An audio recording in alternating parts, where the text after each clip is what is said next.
Hi friends, welcome to Dakshinya home. இன்றைக்கி என்ன vlog post பண்ணியிருக்கேன்னா, லாஸ்ட் வீக் ட்ரை கிரேப்ஸ் எப்படி பண்ணலான்னு சொல்லிட்டு ட்ரை பண்ணி பார்த்துருந்தேன். இது பார்த்திங்கன்னா பன்னீர் திராட்சை மாதிரி தான், சீட்லெஸ்ஸு. ஒரு 10 கிரேப்ஸ் கிட்ட நான் எடுத்து வச்சுக்கிட்டேன். இது ஃபஸ்ட் டைம் ட்ரை பண்ணி பார்க்குறேன். இது நல்லா வாஷ் பண்ணி எடுத்து வச்சுக்கிட்டேன். க்ரீன் கிரேப்ஸ்லேயே பண்ணலாம், சீட் வச்சதுலேயும் பண்ணலாம். நமக்கு தேவையான அளவுக்கு கிரேப்ஸ் எவ்வளோ வேணால் எடுத்துக்கலாம். நான் ஃபஸ்ட்டு ட்ரை பண்ணுறமே சரின்னு கம்மியாக எடுத்துக்கிட்டேன். ஒரு 10 to 15 கிரேப்ஸ் கிட்ட மட்டும்தான் இருக்கும். நல்லா வந்துச்சுன்னா நெக்ஸ்ட் டைம் பண்ணிக்கலாம்னு சொல்லிட்டு கம்மியாகவே எடுத்துக்கிட்டேன்.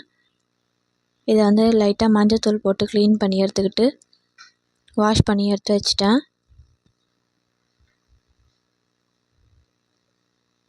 நெக்ஸ்ட் இதை பண்ணுறதுக்கு நம்ம என்ன பண்ணணும்னா, இட்லி பாத்திரம் வீட்டில் இருந்துச்சுன்னா அதில் தண்ணி ஊற்றி அதில் மேலே பார்த்திங்கன்னா கிரேப்ஸ் போட்டு நல்லா வேக வச்சு எடுத்துக்கணும். தண்ணி கம்மியாக வச்சுக்கலாம், கொஞ்சம் மேக்ஸிமம் வச்சுக்கலாம். இப்போ நான் வச்சுருக்க இந்த கிரேப்ஸ் எடுத்து அதில் கொஞ்சம் கொஞ்சமாக எடுத்து வச்சுக்கிட்டேன்.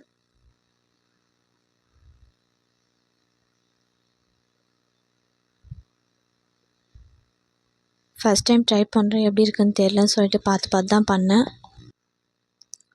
இந்த கிரேப் நல்லா ஸ்வீட்டாகவே இருக்கும். எந்த திராட்சையாக இருந்தாலுமே நம்ம யூஸ் பண்ணிக்கலாம்.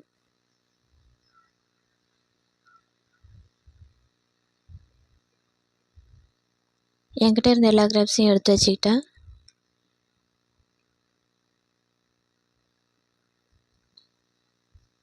இப்போ இதை நம்ம க்ளோஸ் பண்ணி ஒரு 15 to 20 மினிட்ஸ் கிட்ட நல்லா வேக வச்சு நம்ம எடுத்துக்கணும்.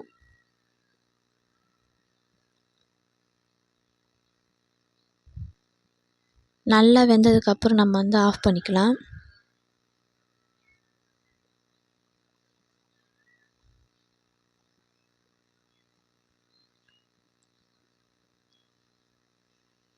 நான் க்ளோஸ் பண்ணி இதை ரெடி பண்ணி எடுத்து வச்சுக்கிட்டேன். நல்லாவே வெந்துடுச்சு, அந்த தண்ணியெல்லாம் வெளியே வந்துடுச்சு. இப்போ இதை 3 days வெயிலில் காய வச்சு நம்ம எடுத்து வச்சுக்கலாம். இந்த வீடியோ பிடிச்சிருந்ததுன்னா லைக் பண்ணுங்கள், ஷேர் பண்ணுங்கள், சப்ஸ்கிரைப் பண்ணுங்கள். தேங்க்ஸ் ஃபார் வாட்சிங் ஃப்ரெண்ட்ஸ்.